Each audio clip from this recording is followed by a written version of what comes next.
Mr. Chair, colleagues, especially colleagues from the University of Pretoria. I know there are a couple of you in the audience. It's very good to have people from home here as well.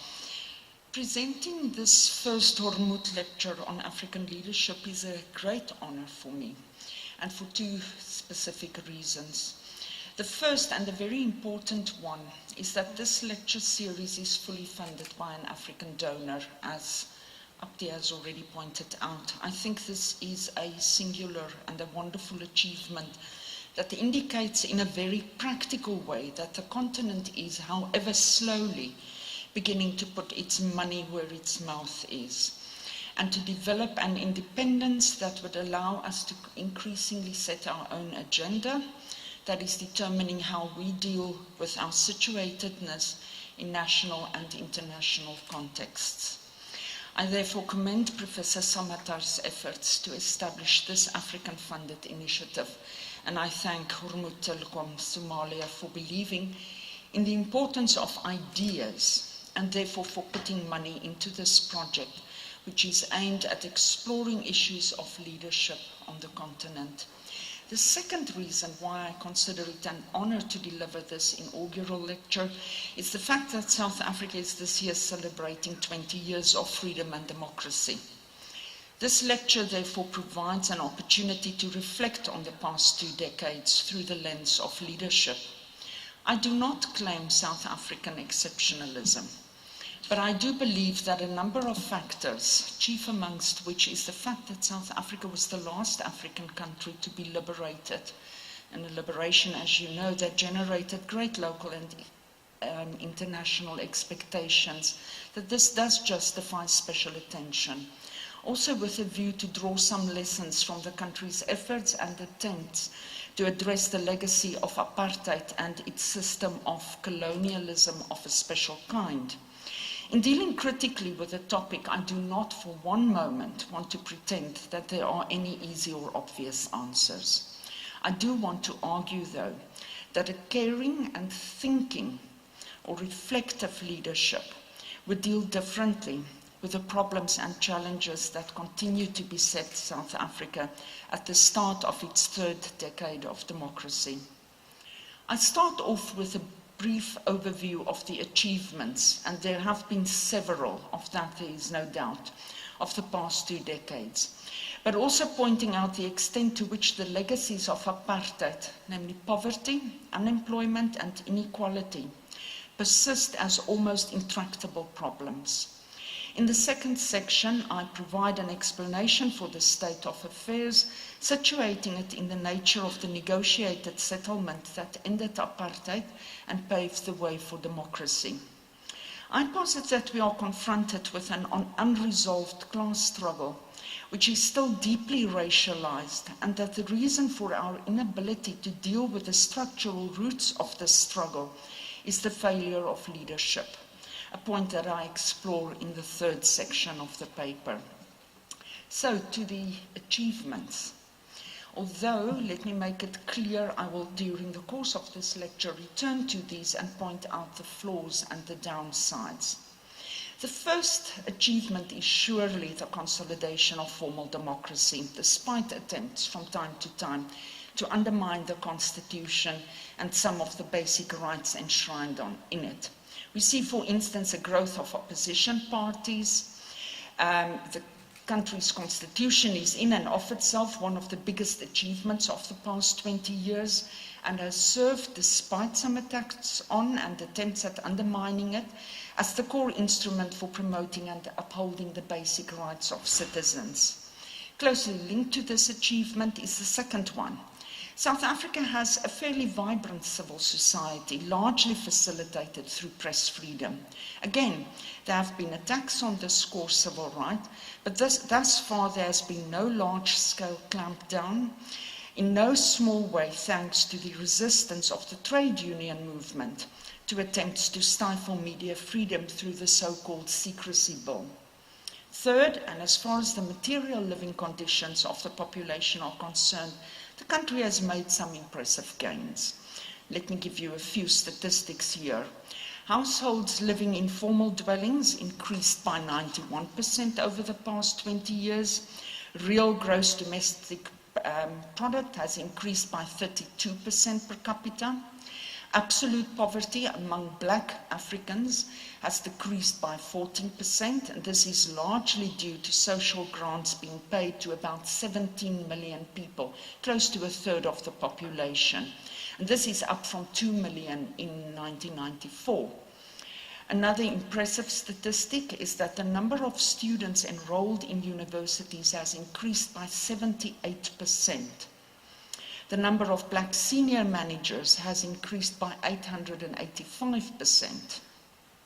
The black middle class shot up over the past 20 years from 1.8 million to 5.7 million. And then there's also, of course, the fact that the majority of people in the country now have access to electricity and water, which is an enormous improvement on what the situation was under apartheid.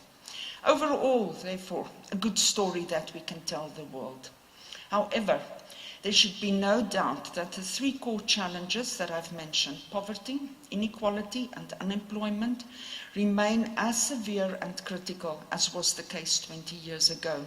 In fact, in some instances, things have worsened. Unemployment, if narrowly defined, increased from 20 to 26%. It's around 40% if we use a broad definition of unemployment.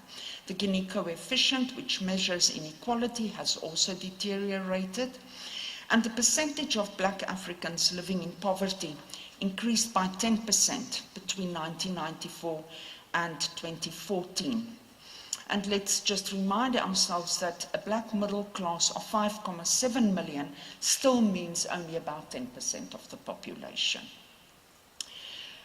Politics, Harold Laswell famously said, is about who gets what, when, and how.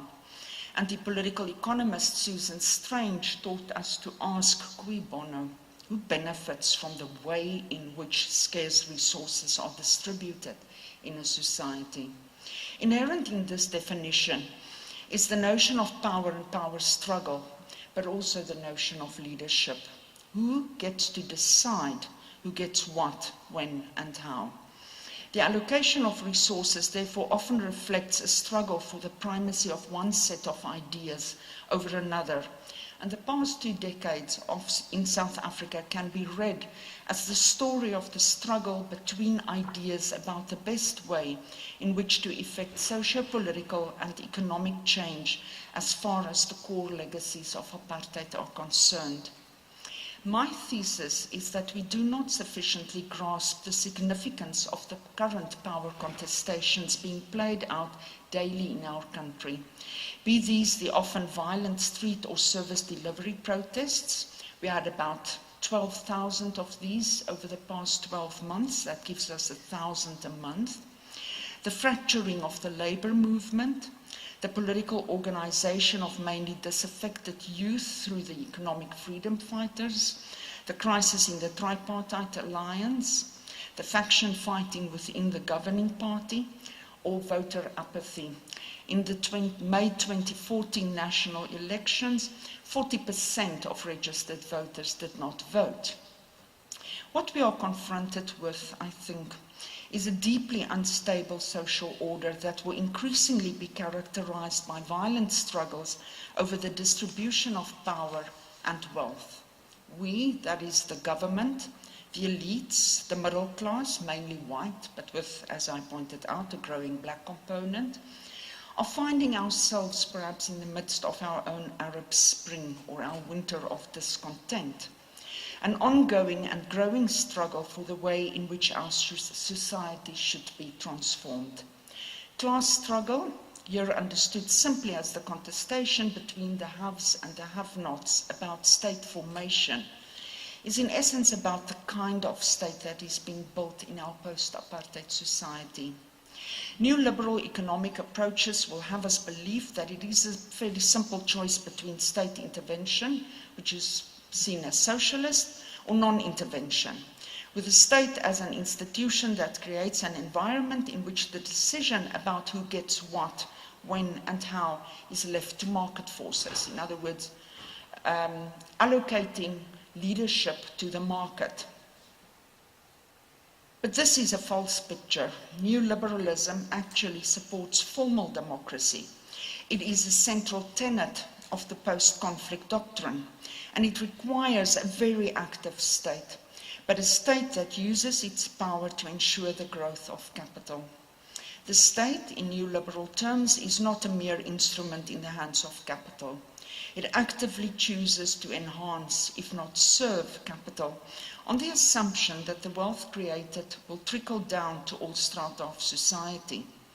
The growing inequality in South Africa has made it clear that the choice of economic ideology of the state has in fact strengthened the capitalist class and has not addressed the needs of the working class.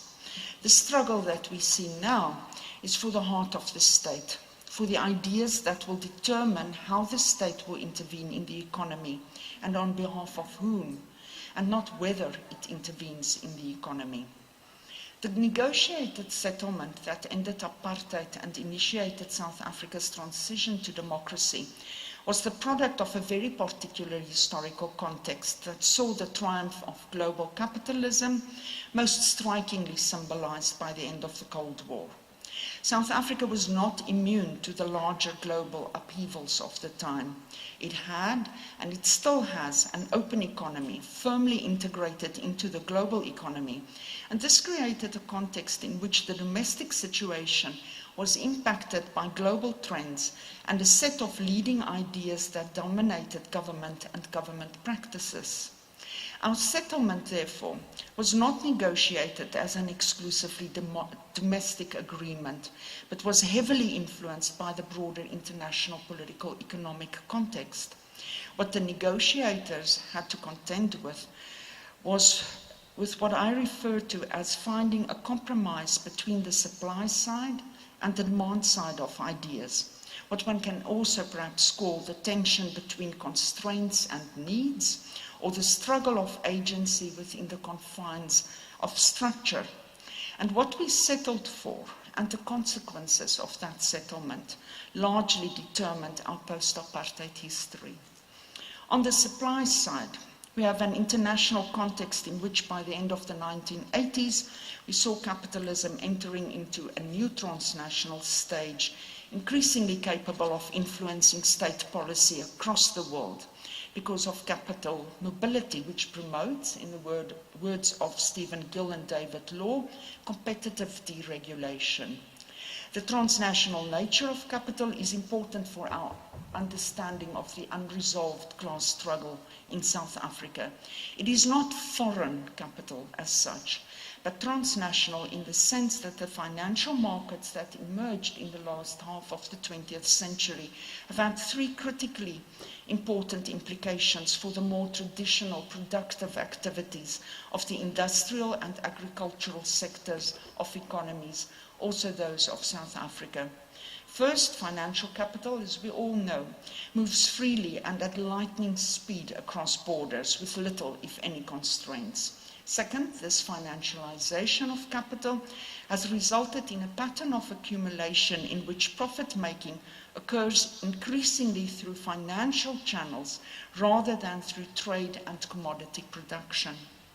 Therefore, productive activities have become dependent on market speculation. If investment does not show enough profit in one sector or in one country, it flows out overnight in search of other speculation opportunities for profit. And capital mobility has become the bogeyman with which economists frighten anyone who questions the ruling hegemony. Thirdly, the behavioral power of capital has promoted international patterns of elite interaction between business, politicians, and bureaucrats that have opened the door to transactions and deals of, to put it lightly, an often dubious nature, as evidenced, for example, in South Africa's notorious arms deal of the late 1990s. We negotiated our settlement in a historical context that required investment on a grand scale in order to tackle the problems of poverty, inequality, and unemployment. What was on offer was the promise of such assistance in the form of foreign investment on condition that the new rulers would create an environment conducive to profit-making. South Africa acceded eagerly to the World Trade Organization. We in fact became a founding member of the organization, and we reduced tariff barriers even quicker than was required. What was perhaps less clear for us at that stage was the changing nature of capital and how investment would become more and more financial rather than fixed. Looking back, we see the impact of this strategy. Foreign ownership of the Johannesburg Stock Exchange increased from 6% in 2000 to 31% in 2012. In principle, this is not necessarily a bad thing, as the stake of foreign ownership in an economy can, in certain circumstances, support such an economy under siege. But such statistics often reinforce perceptions that deprivation continues because of foreign ownership of the economy that concentrates wealth in the hands of only a few. There's another statistic that is more important. The wage share of GDP in South Africa decreased from 56% in 1994 to 50.6% by 2010. In other words, workers have steadily been getting a smaller share of the wealth that is being created. At a rational level, this can be explained in many ways. Some analysts, for instance, ascribe the declining wage share of GDP to falling labor productivity. But the experience of those who find themselves in this statistical category does not make them amenable to rational explanation.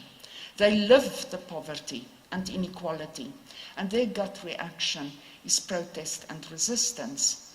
This brings me to the demand side of the settlement that was negotiated to end apartheid, namely the local conditions that fed into the compromises reached at Kempton Park and the repercussions of that settlement over the past 20 years. First, the negotiators and later the ANC government had to contend with the high expectations of millions of previously disenfranchised citizens who believed that the political kingdom that they had struggled for, to paraphrase Kwame Nkrumah, would bring all other things, also economic prosperity and the less tangible attributes of full citizenship, such as dignity and respect. Given the nature of the external constraints on the maneuverability of the government, the choice of the Mandela government for dealing with and managing expectations was redistribution through growth, epitomized in the Reconstruction and Development Plan, or RDP as we call it in South Africa, that was based at least in part on the Freedom Charter of 1955, which claimed a socialist future for the country. But the RDP was soon discarded and its office dismantled. Under President Mbeki, the choice in favor of a strong new liberal growth path, or rather growth attempt, became prominent. The RDP, as I said, was dismantled, and the Growth, Employment and Redistribution Act, or GEAR, was set in its place, followed under President Zuma by the new growth path policy of 2010.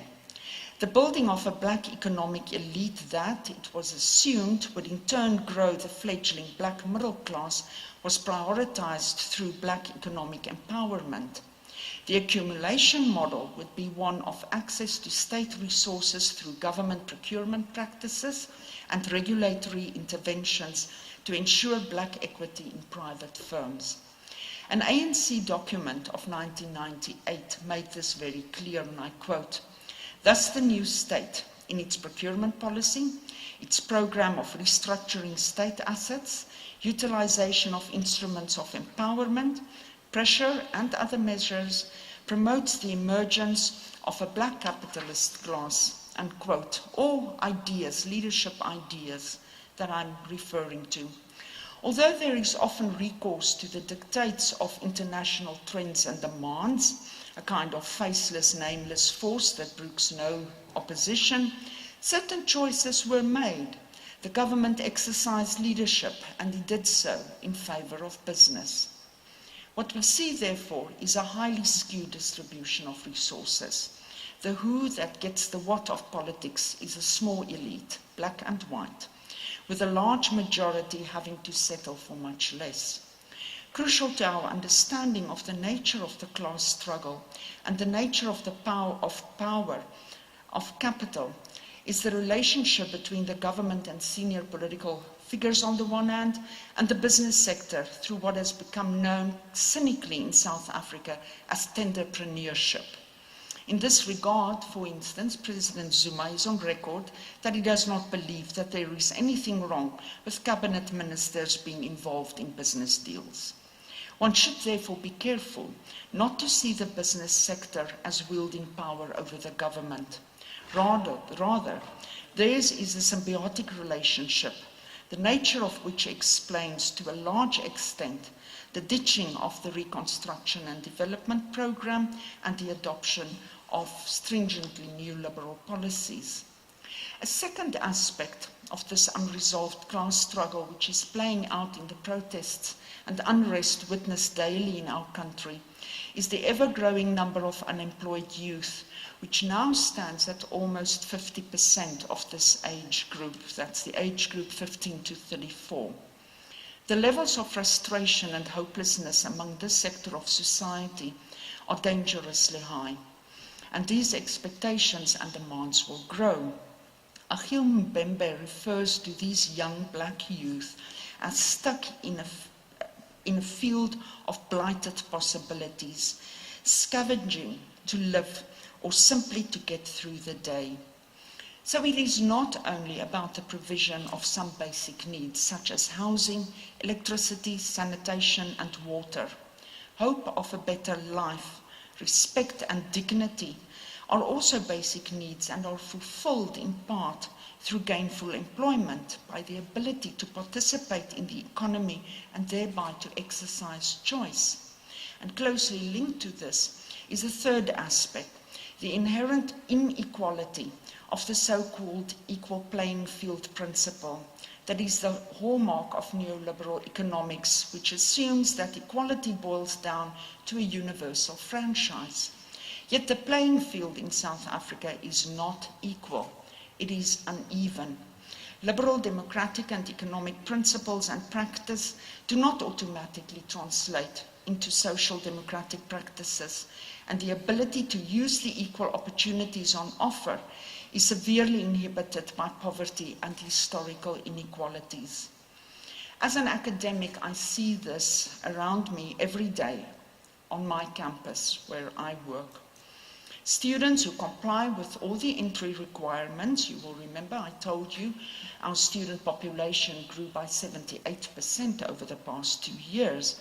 So they comply with these entry requirements, but they suffer levels of poverty and deprivation that are sometimes staggering. And they subsequently battle and often fail to make headway in a competitive, demanding academic environment.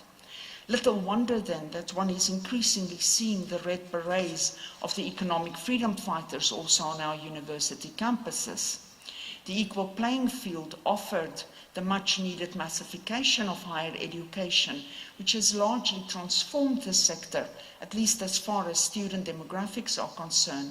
But it failed our learners through poor school education, insufficient provision of the material needs for pursuing tertiary education opportunities, and a failure to staff universities in ways that could keep up with massification and the need for demographic transformation.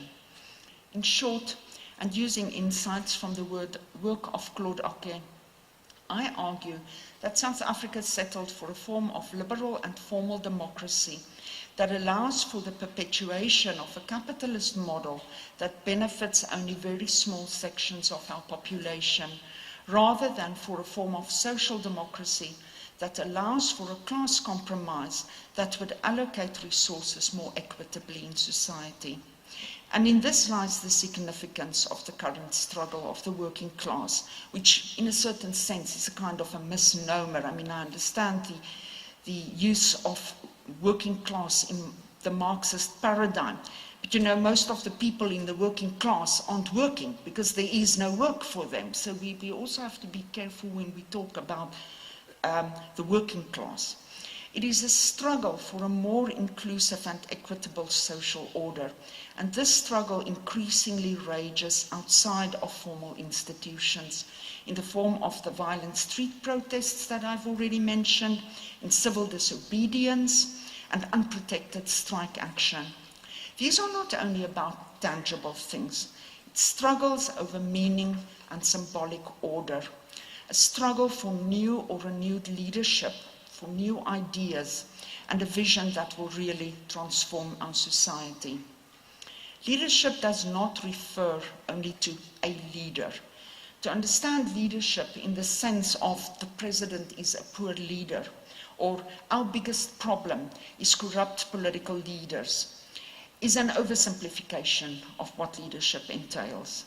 I use the concept here to mean a combination of ideas and people in leadership positions that together form a benign hegemony that exercises intellectual and moral leadership largely through government policies and business practices on the basis of persuasive arguments that are accepted as right and even desirable. It entails, in the words of Andrew Cooper and Ramesh Thakur, vision, conviction, commitment, and strategic empathy. In this sense, leadership includes individual leaders, whether in politics or in business, and also broad elites and the ruling class. As long as these leaders and their ethico-political ideas and arguments are deemed legitimate, the masses will follow. But a counter-hegemony emerges in the face of perceptions of failure when the ruling ideas and those who decide on the allocation of resources are no longer trusted, usually on the basis of increasing failure to deliver on promises and expectations. Resistance, whether organized or sporadic and seemingly ad hoc, develops out of a situation when followers are no longer persuaded by the vision of its leadership, and it entails a struggle for a new vision for society or for a restoration of the original vision which had been thwarted and corrupted in the service of a few. In such a situation in which the class interests of capital, in cahoots with the state, are served to the detriment or exclusion of other class interests, a power contestation is unavoidable. What we are witnessing in South Africa at present is therefore a counter-hegemonic struggle in the face of a failure of leadership.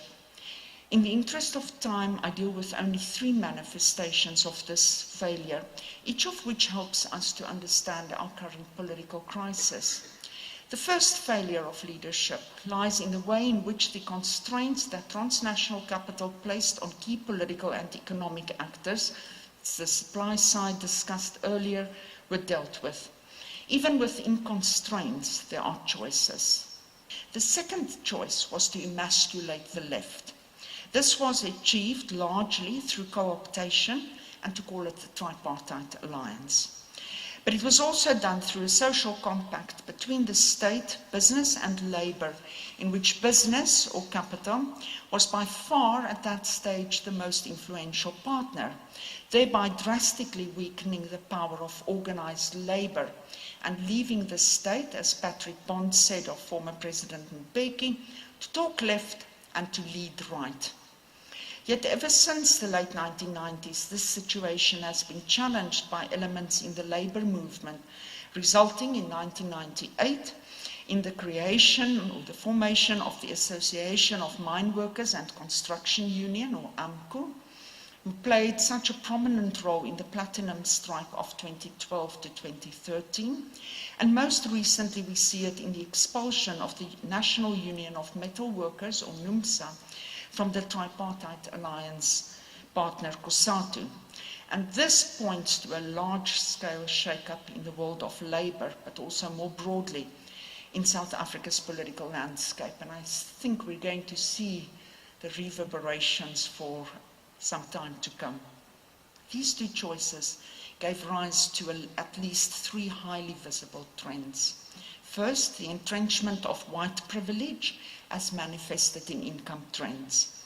In 1996, the ratio of white per capita income to that of other races was 3.9 to 1. By 2012, it had increased to 4.5 to 1. In other words, whites became richer, or they have become richer over the past 20 years. They're richer today than they ever were under apartheid. They ask me, I'm one of them. Second, and I'm deeply grateful, because as a woman I benefited very much from what happened after 1994. You know, after having been stuck for years and years and years in a very junior position because women aren't allowed promotion, 1994 saw a few of the older white gentlemen waking up, and maybe I sometimes think in my cynical moments promoting white women very quickly because it helped them to get the books right, and it also helped them not to promote black people necessarily. Oh, and here I stand, I'm a full professor. I'm deeply grateful for that. Second, it resulted in the creation of only a very small black economic elite, as I've already pointed out. This black economic elite, in the words of Raymond Suttner, achieved entry into a recast ruling bloc that has not altered the patterns of exploitation of the black working class. If we measure their size by looking at employment in management positions by race, we see the following. Top management positions, the black African share is 12%. In senior management positions, it is 18%. Black ownership of the Johannesburg Stock Exchange is 17%. The third trend is, as already touched upon, that capital in relation to organized labor has been hugely strengthened over the past 20 years. Now, this is a global trend, and one that sees the growing casualization of labor, also locally and also in academia, and this is nothing strange. It's not only in South Africa, this is happening everywhere.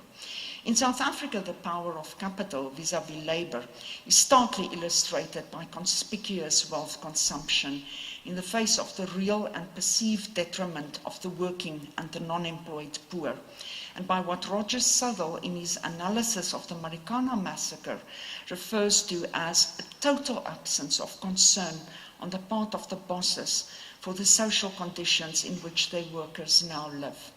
This claim has recently been supported by the evidence given to the Marikana Commission by the Heads of Argument of Evidence Leaders document. I think it's something like 600 pages, but it's quite worthwhile reading that document and to see the picture that it paints of life as a mine worker in South Africa.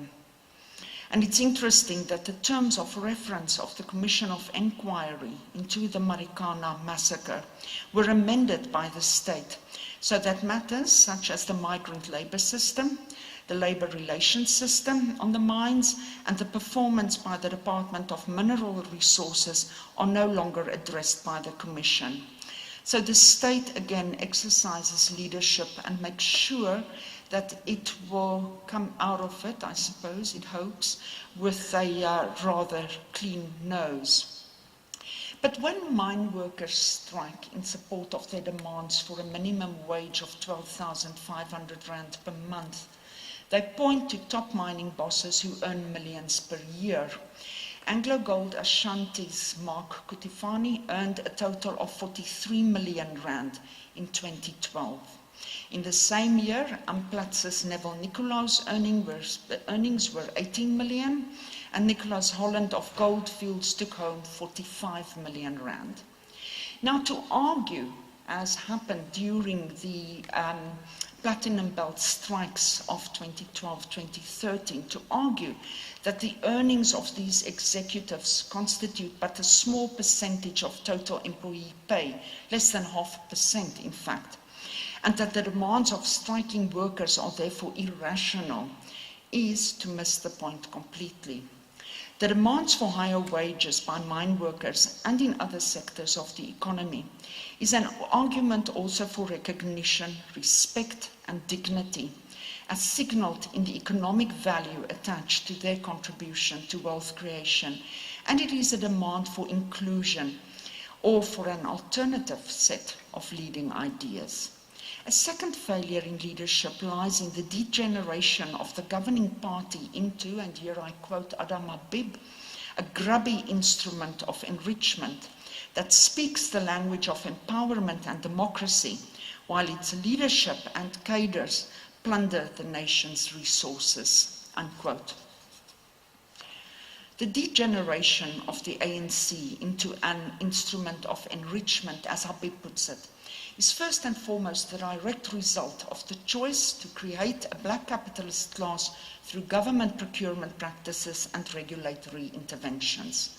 The state itself has become a vehicle for personal accumulation and wealth creation, what the National Union of Metal Workers warns against as the slippery slope towards turning into a predator state. It has created, contrary perhaps to its intentions, an outcome of greed above need. The response by the masses is increasingly strident and even at times violent, with a loss of faith in the ideas and policies of the elites.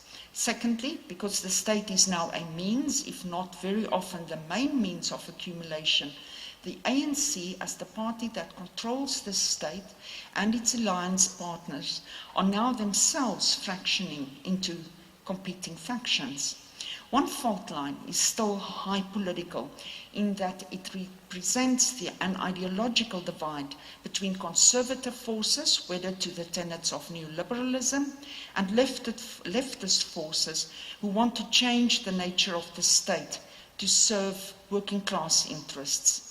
This is a contest of and for the leadership of specific ideas about state formation. Yet increasingly, there seems to be a sense that this battle will not be won within the party and its alliance partners, and that alternative ideas and objectives may best be served through political contestation located and consolidated within new social movements and political parties, such as the recently announced movement for socialism and the economic freedom fighters. A second fault line is more crass and superficial, but the evidence shows it to be more damaging in its effects on the lives of ordinary people. This is the failure of leadership to capture the loyalty of party cadres for the greater good of society. Cadre deployment within the ruling party, originally envisaged as a means to transcend the Weberian bureaucracy of the apartheid state and to establish a non-bureaucratic managerial public service firmly under political control, has turned into factional deployment that is largely self-serving and at most loyal to a faction battling for control over the state because of its accumulation value and not because of its value as the core transformative agent within society. This is what Njabulu Ndebele refers to as a perception within the governing party that the state of which it assumed control in 1994 was a reward rather than the foundation enabler of a future, unquote. In a 2012 document on organization renewal, the ANC also addressed this problem, and I quote from that document: "The internal strife revolves around contestation for power and state resources, rather than differences on how to implement the policies of the movement," unquote. Incompetence, corruption, and the weakening and eventual withering away of state institutions are the result of this kind of governance and government, best illustrated in the sorry state of the majority of municipalities and local government institutions in the country. My colleague Abdi Samatar, in his 1997 comparative study of Botswana and Somalia, points to the importance of the unity of the elite and the legitimacy, consciousness, and discipline of its leadership in creating conditions that will foster positive political and economic environments. What we see in South Africa, though, is a failure of elite unity, and thus a failure to create an environment that speaks to the needs of the majority of its citizens. Is this because of a kind of end of history belief that the liberation movement turned governing party will govern in perpetuity, as it has brought history to a kind of a logical conclusion? Does the governing party therefore suffer a hubris that allows it to trample on its struggle principles in the haste to sate its greed? A third failure of leadership is at a more abstract level. It has been alluded to above. This concerns the apparent inability of the governing party to transcend the way in which it deals with the structural constraints placed upon its decision-making capabilities. There seems to be a belief, and let me hasten to add, this belief is not confined to South Africa's political leadership, that the dictates of neoliberalism are somehow suprahistorical. There's no other way. This is the reality, and we had better accept it. History is perceived of as a narrative of progress, and progress comes through free market economic growth. And this assumption, it actually has the vestiges of a belief system, seems to constrain the possibility and space for new ideas to emerge. Yet, as Beatty and Birnbaum remind us, the essential function of the state is to think.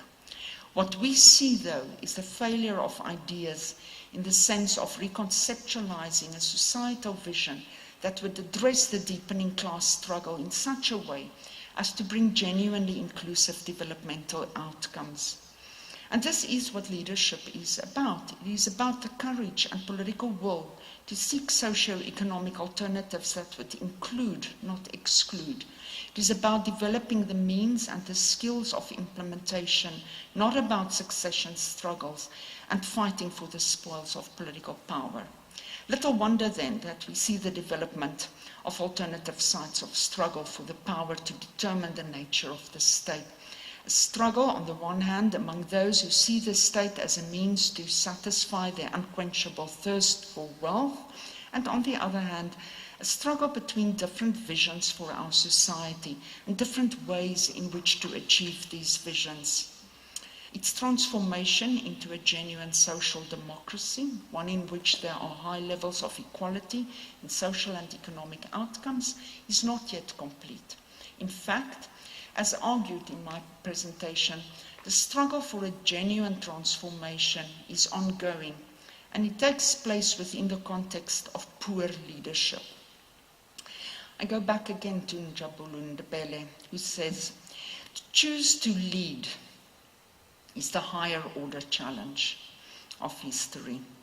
It is to choose to commit to finding an appropriate political instrument that will set a foundation of trust for South Africans to recover their shared idealism. And this is the challenge that we face, to find leadership with ideas that will move us out of Ndebele's space of shared anguish that we are in at the moment. In conclusion, I return to the achievements mentioned in the first section, and I try to draw some lessons from the South African case. And in the interest of time, I mention only three.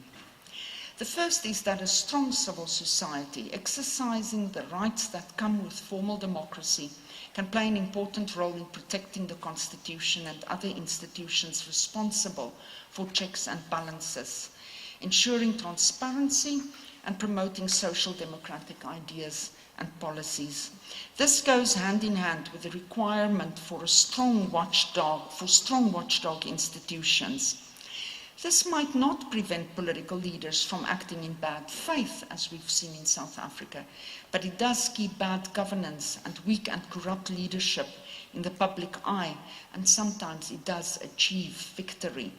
The Treatment Action Campaign that fought for the rollout of antiretroviral drugs for HIV/AIDS patients is one example of a civil society victory through our Constitutional Court. The Right to Know campaign against the so-called secrecy bill forced major changes in the draft bill, and it has still not been signed by the President. Strong institutions are of great importance, and as an aside, they also often come under attack from a corrupt leadership.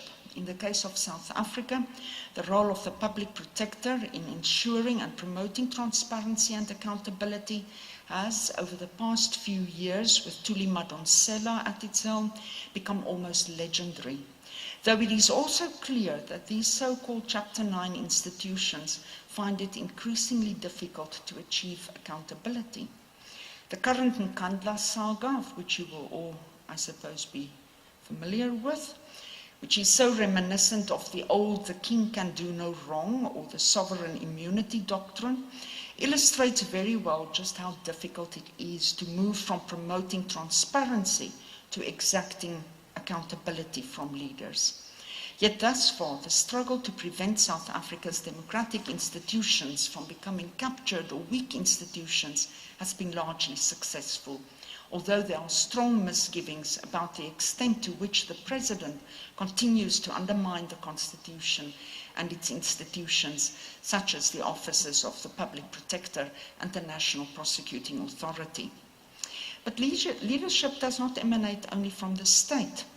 Continuous service delivery protests, increasingly violent, together with, again, constant media reports on this, has now resulted in the Public Service Commission discussing a report on the devastatingly negative impact of cadre deployment on local government. Therefore, followership matters. When the leaders are no longer perceived to have a vision that is attractive and beneficial, there is no longer acquiescence and reciprocity. Strong institutions prevent leaders from merely subjugating followers into submission. From this flows the second lesson, namely that the institutionalized practices of formal democracy, such as the conduct of regular elections, serve to check leaders and to hold them responsible to their electorate, at least to some measure. The rise of the economic freedom fighters as a political party, the lackluster performance of the ANC in the May 2014 national elections, at least partly explain the new flurry of activity in the ANC camp to try and address societal ills. Land reform, a minimum wage deal, and some attempts at dealing with corruption are back on the agenda. The third lesson brings me back to the role of civil society. I've already said a strong civil society can hold leaders to account or, at the very least, expose their wrongdoings. But what is crucial is knowledge, expertise, and skills. When leadership is challenged, what is put forward as an alternative? In other words, ideas leadership is crucial for the promotion of good leadership and strong democracy. And I think this is where we as academics come into the picture. My colleague, Henning Melber, always says that an academic should also be an activist. We need to feed ideas into the public sphere. And this we do not only in our role as public intellectuals, but very importantly, also as teachers of new generations of young people who will go out and occupy leadership positions in the state and in civil society and in business. And I therefore end with two questions, not only to South African academics, but perhaps to all my continental compatriots. How do we equip these young people for leadership positions? And what is it that we teach them in terms of knowledge and skills, but above all, about values? Thank you.